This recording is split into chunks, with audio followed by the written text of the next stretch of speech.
알겠습니다. 감사합니다. 오늘 유독 좀 자리가 많이 비어 보이네요.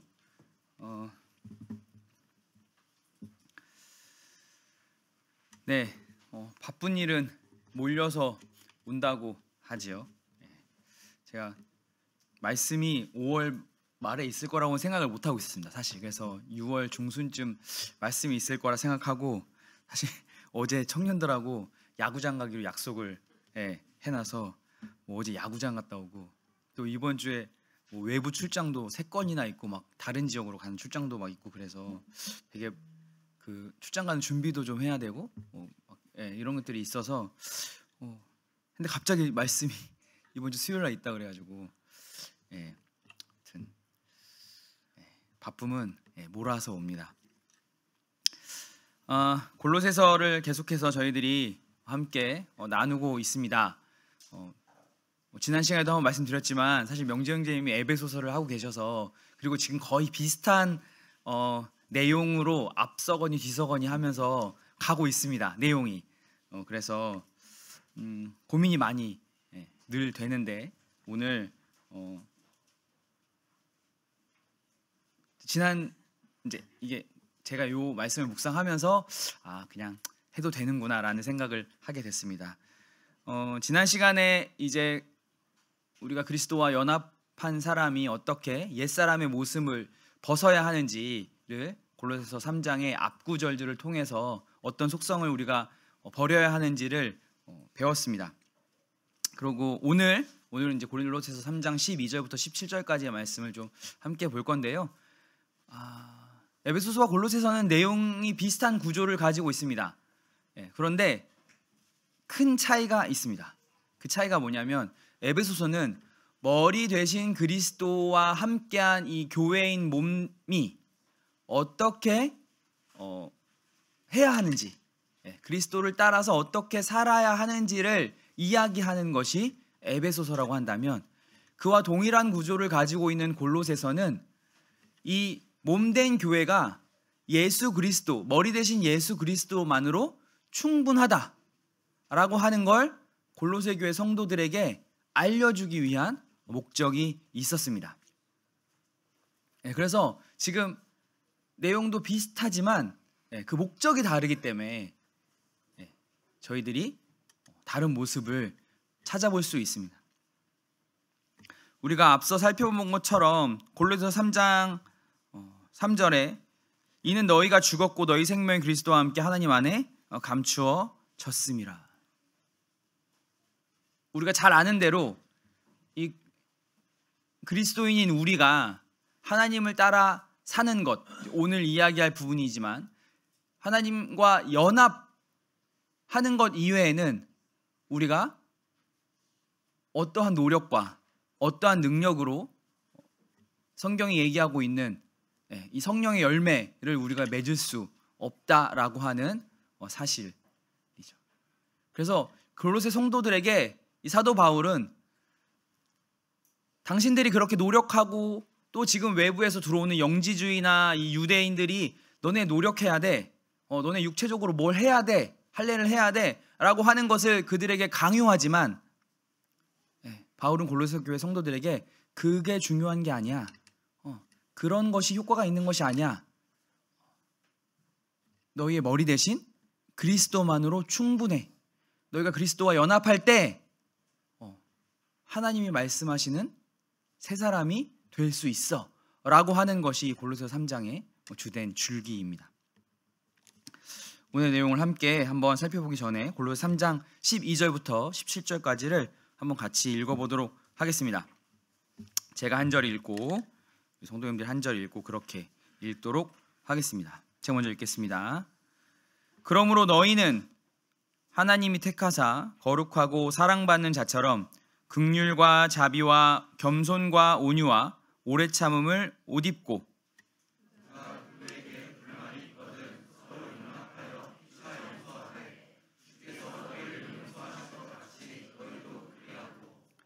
이 모든 것 위에 사랑을 더하라.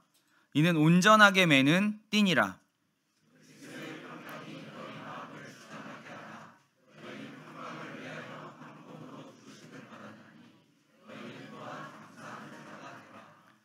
그리스도의 말씀이 너희 속에 풍성히 거하여 모든 지혜로 피차 가르치며 권면하고 시와 찬송과 신령한 노래를 부르며 감사하는 마음으로 하나님을 찬양하고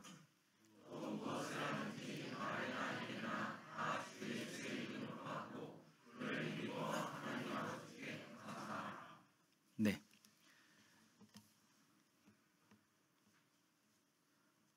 이 사도 바울은 앞선 이제 옛 것을 버리고 그러면서 12절에 보시면 그러므로라고 시작하고 있습니다.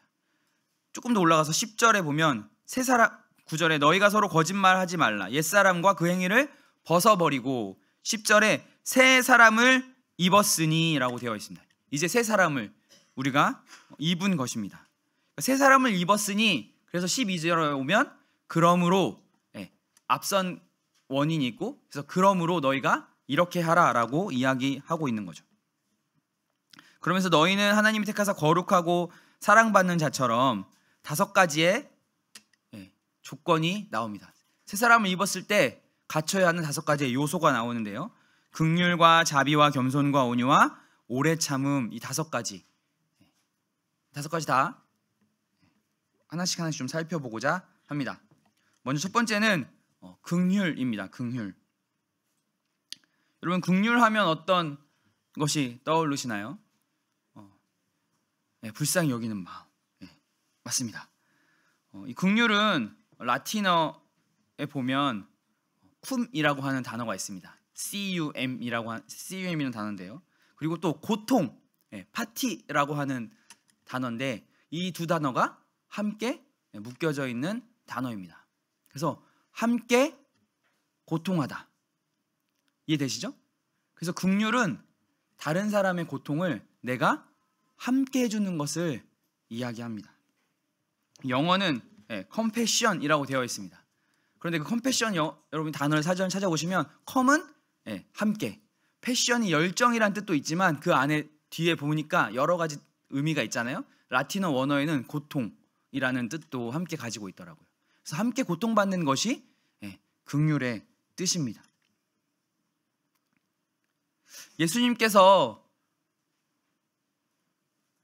신약에서 많은 병든 자를 고치시고 또 귀신 들린 자를 내어 쫓으시고 하는 이런 치유의 행동이 바로 이 긍휼한 마음에서 비롯된 것이죠. 그런데 예수님의 긍휼에는 단순히 그 고통을 없애주는 것이 목적이 아니라 예수님이 그 고통을 함께 하신다. 우리가 갖고 있는 고통을 예수님이 함께 하신다라고 하는 것에 좀 더 우리가 초점을 맞춰야 합니다. 또 이 긍휼은 원어적으로 보면 이 창자라고 하는 뜻이 있대요. 그래서 이 긍휼함을 느낄 때 이 뱃속에서 창자가 끊어지듯 하는 그 고통을 함께 느껴준다라고 하는 의미도 갖고 있다고 합니다. 인간의 고통에 대해서 예수님이 존재의 중심으로부터 그 마음을 움직이셔서 우리를 자유롭게 치유해 주는 것이죠. 빌립보서 2장 8절에 보면 다 아시는 말씀인데요.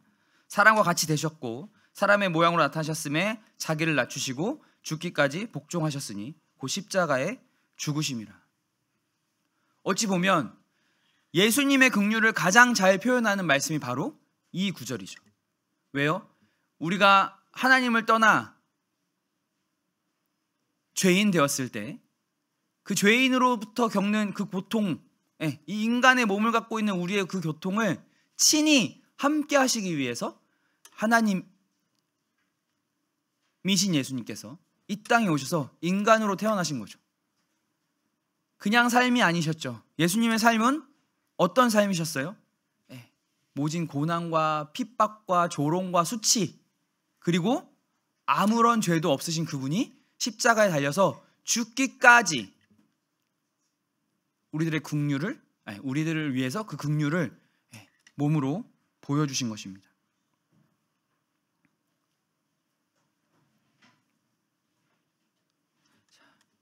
그렇다면 우리도 그 예수님의 긍휼을 본받아야겠죠. 이 두 단어가 함께 결합되어 있는 단어라고 말씀드렸습니다. 첫 번째, 함께라는 뜻입니다. 예수님께서 우리와 함께 하시기 위해서 이 땅에 오신 것처럼 우리도 주변에 그런 고통을, 그런 연약함을 안고 있는 성도들과 함께해야 합니다. 교회라는 뜻이 뭐죠? 에클레시아죠. 불러낸 무리라고 합니다. 그런데 우리가 그 불러내다라고 할 때 죄로부터 불러내, 세상으로부터 불러내서 구분되어졌죠. 그런데 그 세상으로부터, 죄로부터 안에는 우리가 누리고자 하는 편안함, 평범함, 안락한 생활로부터도 우리는 불러내어졌습니다. 뭘 하기 위해서요? 고통받고 가난하고 어려워하는 지체들과 함께하기 위해서, 그리고 그들과 함께 불편하고 어렵고 힘든 일들을 함께하기 위해서 저희들이 불러내어진 거죠. 우리가 이 교회 공동체 안에서 그런 분들과 함께 해야 되는 것이 반드시 필요합니다. 항상 부담감이 있습니다. 항상 올라올 때마다 전 되게 너무 어렵고 무거운 얘기만 하는 것 같아서. 하지만 마지막 때에 더 필요합니다. 이제 점점 더 우리의 삶은 피폐해질 거고요. 그렇죠. 자기를 자기를 사랑하는 것의 이기주의가 교회 안에도 계속해서 들어올 거예요. 우리가 그걸로부터 우리 서로를 보호하고 돌봐줘야 합니다. 그 함께하는 것만으로도 고통을 나눌 수 있습니다. 물론 예수님의 긍휼에는 반드시 행동, 그냥 내가 마음만 내가 그냥 같이 고통스러워 하지 않으셨고, 예수님은 그 고통을 해결해 주시기 위해서 직접 치유하시고 하셨죠. 우리도 그 단계까지 나아가야 합니다. 하지만 그렇게 하기 위해선 내가 포기해야 될 것이 굉장히 많아지겠죠. 시간을 포기해야 되고요, 물질을 포기해야 되고요, 편안함을 포기해야 되고요, 안락함을 포기해야 됩니다. 아직까지 거기에 나갈 준비가 되어 있지 않다면 처음 함께하는 것만으로도 좋습니다. 두 번째는 자비입니다. 사실 이걸 공부하면서 긍휼과 자비가 어떻게 다를까라고 하는 것에 굉장히 많은 고민을 했습니다. 비슷한 의미를 갖고 있거든요.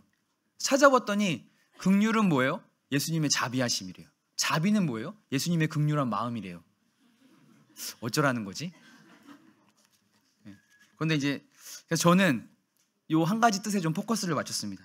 공의에 따라 마땅히 심판받아야 할 죄인에게 형벌을 유보하거나 면제해주는 하나님의 마음. 그래서 긍휼과도 조금 다르고 우리가 많이 쓰는 은혜와도 다르죠. 은혜와 자비, 이것도 되게 헷갈려요.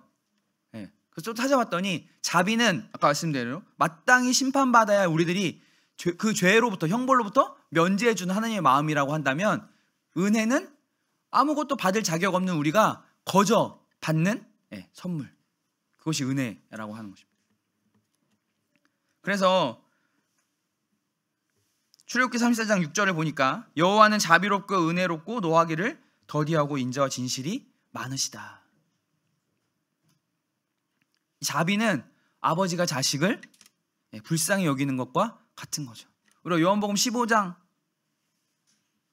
갑자기 탕자의 비유에서 탕자가 잘못하고 다시 돌아왔을 때 그 아버지가 그가 내 재산도 다 깎아먹었고 좀 혼 좀 나야 되는데 그러하지 않고 불쌍히 여기는 그 마음, 그것이 바로 자비죠. 다시 돌아와서 빌립보서 2장 8절의 말씀이 여기도 적용됩니다. 그리스도께서 우리를 위해서 자기를 낮추시고 십자가의 죽으심으로 하나님께 복종한 것, 그로 인해서 어떤 결과가 발생했죠? 지옥과의 우리들의 형벌이 면제해졌죠. 예수님의 자비하시는 마음.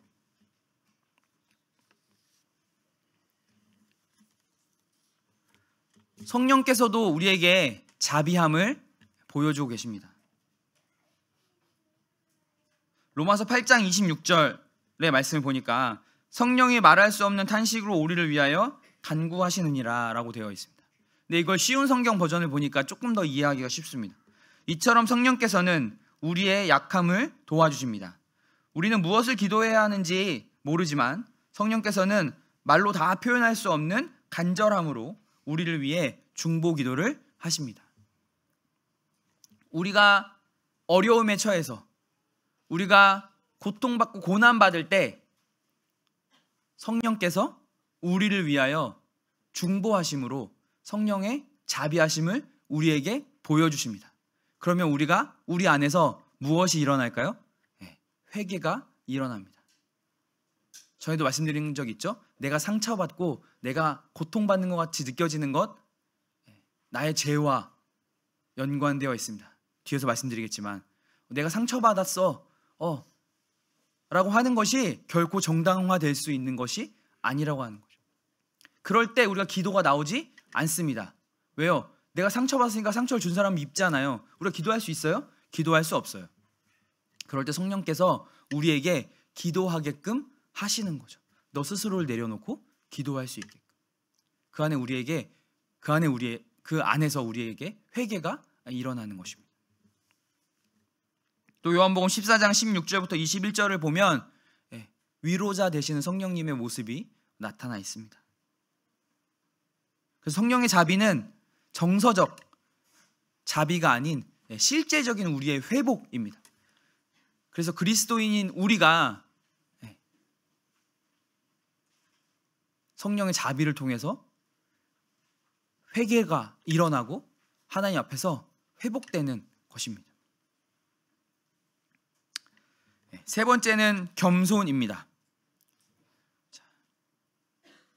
긍휼과 자비가 상대를, 다른 사람을 위한 측면이 있다라고 한다면, 제가 물론 자비는 회개로 말씀드렸지만 다른 사람을 위한 측면이 있다고 한다면 지금부터 나올 겸손과 온유와 오래 참음은 나에 대한 측면이 있습니다. 겸손과 관련해서는 그 앤드류 머레이라고 하는 분의 겸손이란 책이 있습니다.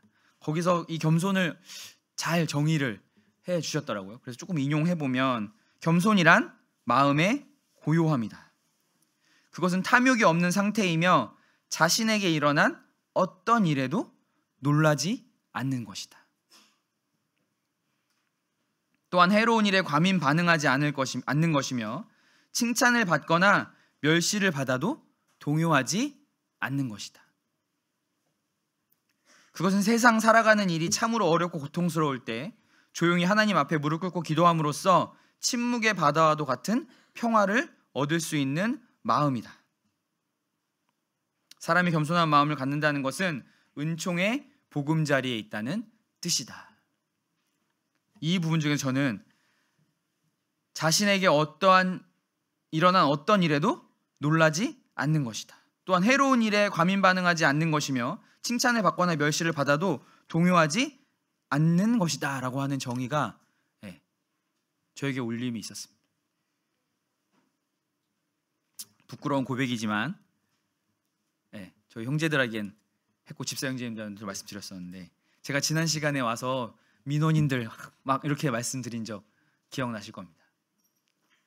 그 뒤 지금 한 달 좀 지났죠? 그 뒤에도 많은 사건 사고가 있었습니다. 저희가 가족 여행을 갔는데 5월 5일 어린이날이었습니다. 아침 8시 반에 핸드폰이 울리더라고요. 왜 뭘 해준다고 약속한 적이 없는데 왜 안 해주냐고 저한테 막 전화를 하는 거예요. 5월 5일 날 빨간 날 아침인데. 그 전전날 토요일이었죠. 새벽에 7시에 전화가 왔어요. 저한테는 새벽 7시면 새벽입니다. 곤히 자고 있었는데 전화가 울렸어요. 갑자기 우리 집 지붕이 무너진다는 거예요. 그러면서 그 집 바로 뒷집이 철거를 했는데, 철거를 이제 일부 철거를 일단 했었거든요. 그랬더니 거기서 뭐가 떨어져서 자기 집 지붕에서 밤새 덜거럭거려서 자기가 잠을 못 잤고, 우리 집 지붕이 뭔가 문제가 생긴 것 같다. 빨리 와서 조처를 취해주라. 그런데 나중에 봤더니 그 뭘 떨어진 게 아니고 그날 바람이 엄청 불어서 그분 집에 있던 뭐가 그러니까 그 지붕에 부함돼 있던 부속이 날아가서 계속 덜그럭거린 거였어요. 그리고 5월 5일 날 아침은 저희가 뭐 해준다고 약속한 적이 없었는데 그냥 전화하신 거예요. 그리고 며칠 있다가 이제 담당 주무관하고 한 판 또 대차게 했습니다. 그리고 나서 여기 있잖아요. 해로운 일에도 과민 반응하지 않은 것이며 과민 반응이 됐죠. 제가 막 우리 형제들한테 담당 주무관과 나눈 대화를 캡처해서 보여주면서 이렇게 해도 되는 거야?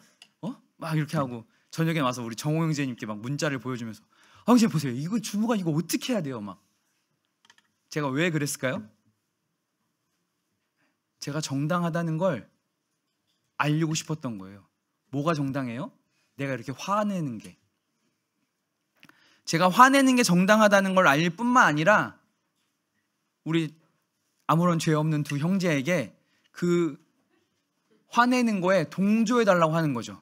그럼 우리 착한 형제들이 가만히 있었겠어요?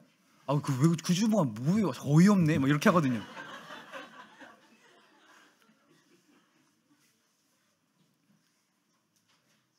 정호 형제님도 저를 잘 맞장구 쳐주셨어요.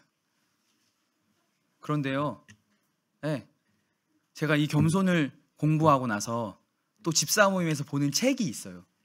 거기 봤더니 이러한 행동이 겸손하지 않은 건 당연하고요. 사단이 우리 마음에 작은 발판을 마련한 것입니다. 사단은 작은 발판을 먼저 마련하고 그 발판을 디딤돌 삶아서 우리 안에 집을 지을 수 있습니다. 내가 화내는 것이 정당하다고 난 생각했는데 그것이 아니었어요. 그건 교만한 마음이었어요. 어쩌면 지난주에 제가 성도님들한테 말씀드린 것도 지난번 시간에 와서 말씀드린 것도 저 동조해달라고. 아이고 얼마나 힘드시겠어요. 이런 얘기 들으면 위로도 되지만 우쭐도 되죠. 그래 내가 참 좋은 일 하고 있어. 나도 참 힘든 일을 하고 있는 거야.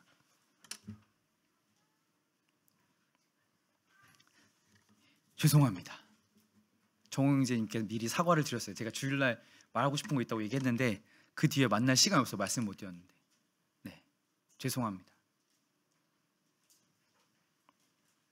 우리에게 어떤 일이 일어나도 우리가 이해할 수 없는 어떤 일이 발생하더라도 우리는 그 앞에서 잠잠해야 합니다. 그것이 하나님이 말씀하시는 겸손이에요. 왜요? 우리에게 일어난 모든 일들은 하나님이 계획하시고 우리에게 필요해서 주신 거기 때문이죠. 그 앞에서 나를 낮추고 그 하나님의 말씀에 묵묵히 엎드려 기도하는 것, 예수님께서 자기를 낮추시고 죽기까지 복종하신 것, 그것이 우리에게 필요한 겸손인 거죠. 겸손은 단지 겸양이나 낮은 자세를 의미하는 것이 아니라 피조물이 창조주 앞에 자신을 비우고 완전히 의지하는 태도입니다.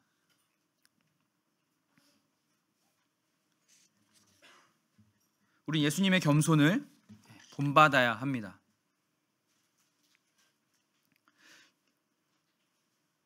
또 앤드류 워레이 책에 겸손은 성장하는 은혜의 학교라는 표현을 씁니다.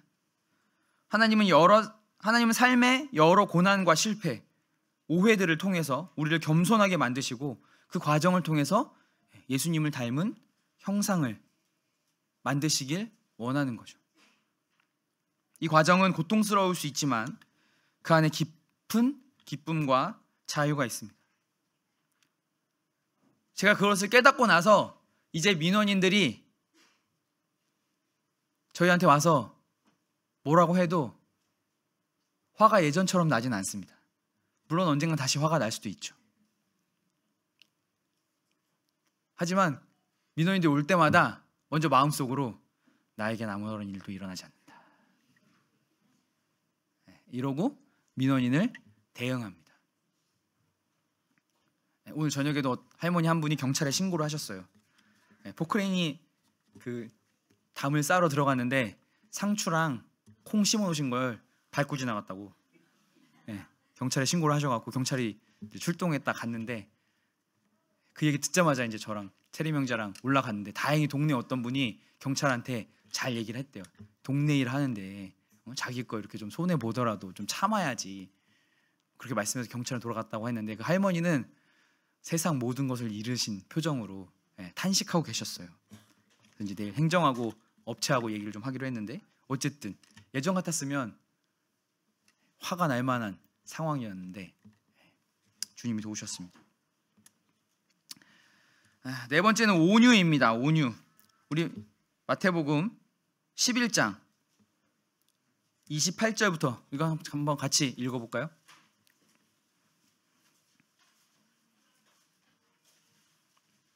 마태복음 11장 28절에서 30절.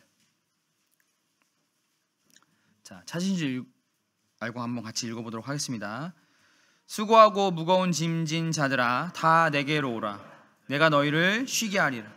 나는 마음이 온유하고 겸손하니 나의 멍에를 메고 내게 배우라. 그리하면 너의 마음이 쉼을 얻으리니 이는 내 멍에는 쉽고 내 짐은 가벼움이라 하시니라.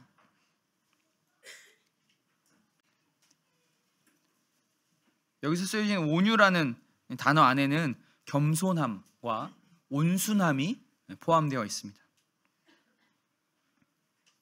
그래서 온유는 이 겸손함을 내포하고 있는 거죠. 하나님 앞에서 겸손한 마음이 생길 때 우리는 온유해질 수 있습니다. 그렇잖아요. 화가 나는 상황이 와도 거기서 화를 내지 않고 온유하게 참을 수 있는 거죠.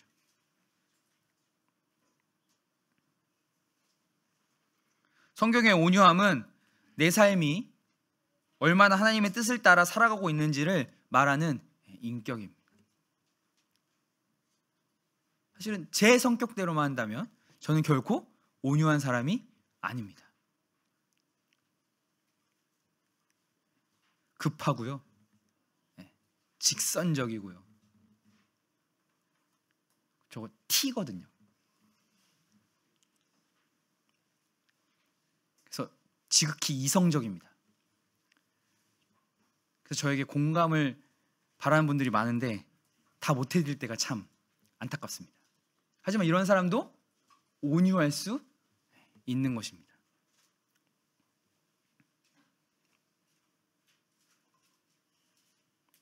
마지막 오래 참음입니다. 성령의 네 번째 열매죠. 그런데 이 오래 참음은 바로 사랑이라는 본질로부터 나타나는 특성을 갖고 있습니다. 고린도전서 13장에 사랑은 오래 참고, 사랑이 없다면 이 오래 참음은 나타날 수 없죠. 우리 주님은 얼마나 오래 참으셨을까요? 로마서 2장 4절에 혹 내가 하나님의 인자하심이 너를 인도하여 회개하게 하심을 알지 못하여 그의 인자하심과 용납하심과 같이 길이 참으심의 풍성함을 멸시하느냐. 베드로전서 3장 9절에도 주의 약속은 어떤 이들이 더디다고 생각하는 것 같이 더딘 것이 아니라 오직 주께서는 너희를 대하여 오래 참으사 아무도 멸망하지 아니하고 다 회개하기에 이르기를 원하시느니라. 베드로서 3장 15절에는 또 우리 주의 오래 참으심이 구원이 될 줄로 여기라. 하나님은 우리를 사랑하시기 때문에, 예수님 우리를 사랑하시기 때문에 오래 참으시고 계십니다. 특히 믿지 않는 자들을 위해서 오래 참고 계십니다.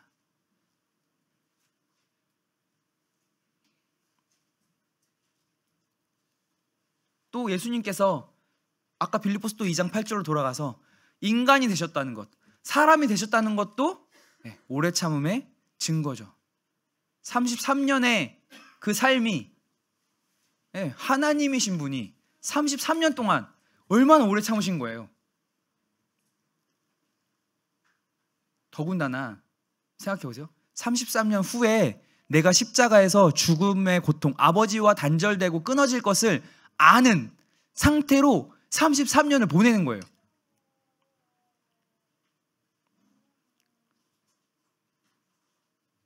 그 오래 참음이 얼마나 큰 사랑이 들어있는지 우리는 헤아릴 수 없습니다.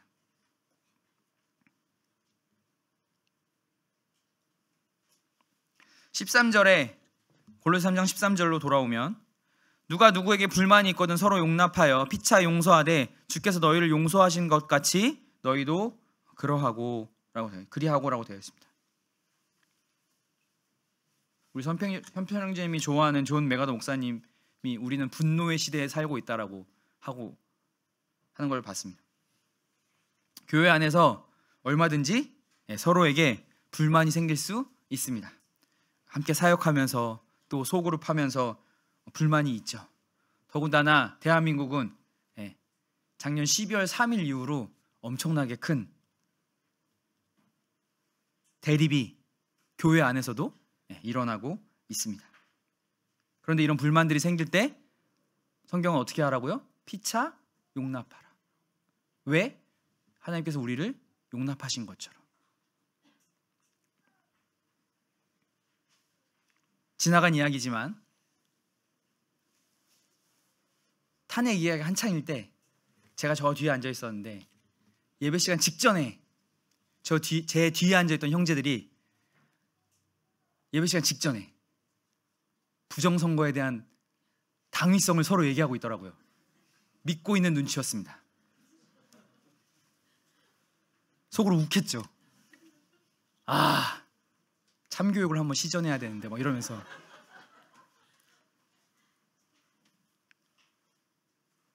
그래서 예배 시간 동안 어떻게 예배를 드렸는지 잘 기억이 안 나요, 사실. 그런데 그나마 저희 교회는 잠잠한 편이에요. 다른 교회들은 물론 이제 우리 모임의 상황은 잘 모르지만 일반 교단 중에서 이런 것들로 어려워지는 교회들이 있습니다.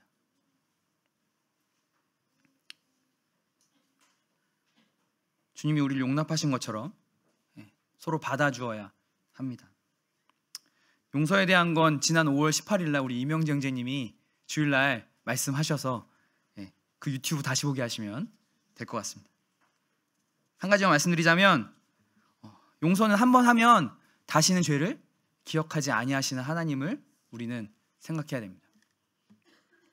히브리서 10장 17절에 우리의 죄와 불법을 다시는 기억하지 않으시겠다고 말씀하셨습니다. 하지만 우리는 자꾸 반복해서 그 죄를 끄집어냅니다. 특히 자녀를 교육할 때 용서했다고 나는 생각하는데 또 다른 똑같은 잘못을 저지르면 예전 것까지 다 줄줄이 사탕으로 끌어옵니다. 그러면요 아이들은 당황해해요. 왜요? 나는 한번 용서받았다고 생각했거든요. 그런데 이번에 지은 잘못으로 인해서 과거에 있는 모든 죄까지 다시 상기되는 거죠. 이거 굉장히 중요합니다. 아이들을 훈계할 때도요 적절한 퇴로를 열어줘야 돼요. 특히 남학생들, 아들을 두신 우리 성도님들 자녀 훈계하실 때 특히 자매님들이 자주 그러시는데 과거에까지 꺼내서 혼내지 마시고 그 사건, 지금 아이가 훈계받고 있는 그 사건에서 마무리 지으시면 좋습니다. 자, 14절 이 모든 것 위에 사랑을 더하라. 아까 말씀드린 대로 긍휼, 자비, 겸손, 온유, 오래 참음, 용서 이 모든 것은 다 사랑의 결과입니다. 사랑이 원인이 되고요. 사랑이 결과가 됩니다. 이 사랑을 통해서 이 교회 공동체를 하나로 묶을 수 있는 거죠. 우리 안에 사랑이 없다면 앞서 얘기한 긍휼과 자비와 겸손과 온유와 오래 참음은 다 거짓입니다. 자기를 드러내고자 하는 교만이 되는 거죠. 15절에 그리스도의 평강이 너희 마음을 주장하게 하라라고 되어 있습니다. 우리 마음에 그리스도께서 주시는 평강이 있어야 진정한 평강을 누릴 수가 있습니다. 요한복음 14장 27절에 평안을 너희에게 주노니 너희에게 끼치노니 곧 나의 평안을 너희에게 주노라. 내가 너에게 주는 것은 세상이 주는 것과 같지 아니하니라. 여기서 말하는 주장하다라고 하는 것은 심판관이 결정권을 갖고 판결을 내리는 것을 말합니다. 우리의 모든 말과 행동의 척도가 그리스도의 평강이 되어야 되는 것입니다. 특히나 이 교회 공동체 안에서 내가 옳다라고 생각하는 것, 내가 옳다라고 생각하는 말, 또 이렇게 하면 더 좋은 효과를 낼 수 있어라고 하면서 생각하는 행동들이 다른 성도들의 마음의 평강을 해친다면 그것은 하지 말아야 하는 것입니다. 성도님 잘 아시겠지만 저 어렸을 때만 해도요, 교회에서 피아노 조금 봐줘서 기타 외에 다른 악기를 쓰는 건 여러 형제님들의 평강을 해치는 일이었습니다.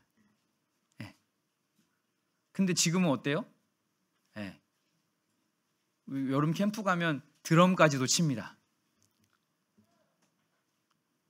또 옛날 말이긴 하지만요, 자매님들이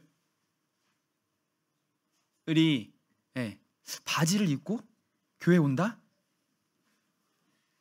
여러 성도님들의 평강을 깨치는 일이었습니다. 그런데 지금은 문화적으로 우리 다 용납했죠.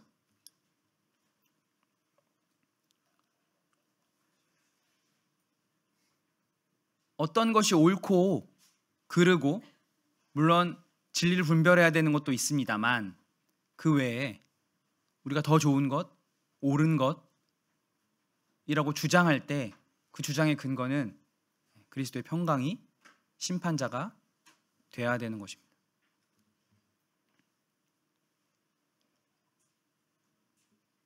특히 교회 안에 부서에서 뭔가 회의를 해요. 이번에 캠프를 하거나 아니면 뭐 어떤 프로그램을 짤 때 뭐 이렇게 하면 더 좋은 안을 만들 것 같아 라고 막 얘기하다가 어느 순간 평강이 깨집니다. 그러면 안 하는 것이 낫습니다. 교회는 더 효과 좋은, 더 잘 되는 것을 찾기 위해서 이야기하는 것이 아니라 우리의 마음이 하나 되기 위해서, 하나됨을 경험하기 위해서 그 일을 도구 삼아 하는 것이지 더 좋은 효과를 내기 위해서 일하는 공동체가 아닙니다. 17절에 또 무엇을 하든지 말에나 일에나 다 주 예수의 이름으로 하고 그를 힘입어 하나님 아버지께 감사하라. 주 예수의 이름으로 하라고 하셨습니다. 이를 다시 바꾸어 말하면 예수님의 이름에 걸맞게 그 말과 행동과 삶 안에서 예수님의 성품이 드러나게 하라라고 의미를 바꿀 수 있을 것 같습니다. 베드로전서 4장 11절에 만일 누가 말하려면 하나님의 말씀을 하는 것 같이 하고 누가 봉사하려면 하나님의 공급하시는 힘으로 하는 것 같이 하라. 이는 범사에 예수 그리스도로 말미암아 하나님이 영광을 받으시게 하려 함이니. 우리가 예수님의 이름으로 할 때 하나님께서 영광을 받으십니다. 예수님의 이름으로 하지 않는 모든 것은 나를 드러내는 것입니다.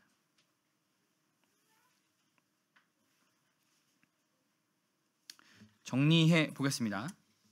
처음 말씀드린 대로 이 골로새서는 그리스도의 몸된 교회가 예수님만으로 충분하다라고 하는 것을 알려주기 위해 작성됐다고 말씀드렸습니다. 사도 바울이 골로새 교회 성도들에게 새 사람이 되었으니 이제 이렇게 하라라고 얘기하는 것이 너가 노력하고 훈련받고 하는 것이 아니라 그리스도와 연합해서 십자가에 죽으신 그리스도와 연합해서 하나님 안에 우리가 함께 했을 때, 그 안에 우리가 함께 할 때 이 모든 일들이 성령의 열매로 결과를 나타낸다는 것이죠.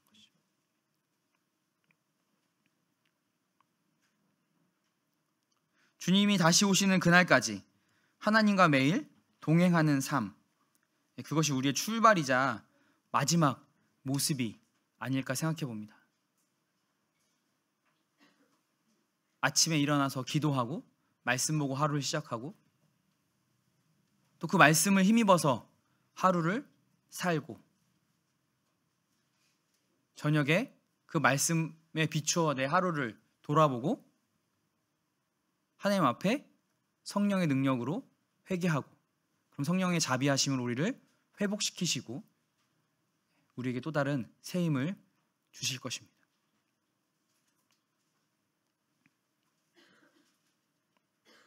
저와 여러분이 주님 오시는 그날까지 사랑에 매는 띠로 온전하게 하나가 되어서 하나님께서 우리에게 베푸신 사랑을 함께 나누는 그러한 기린노 교회가 됐으면 좋겠습니다. 말씀 마치겠습니다.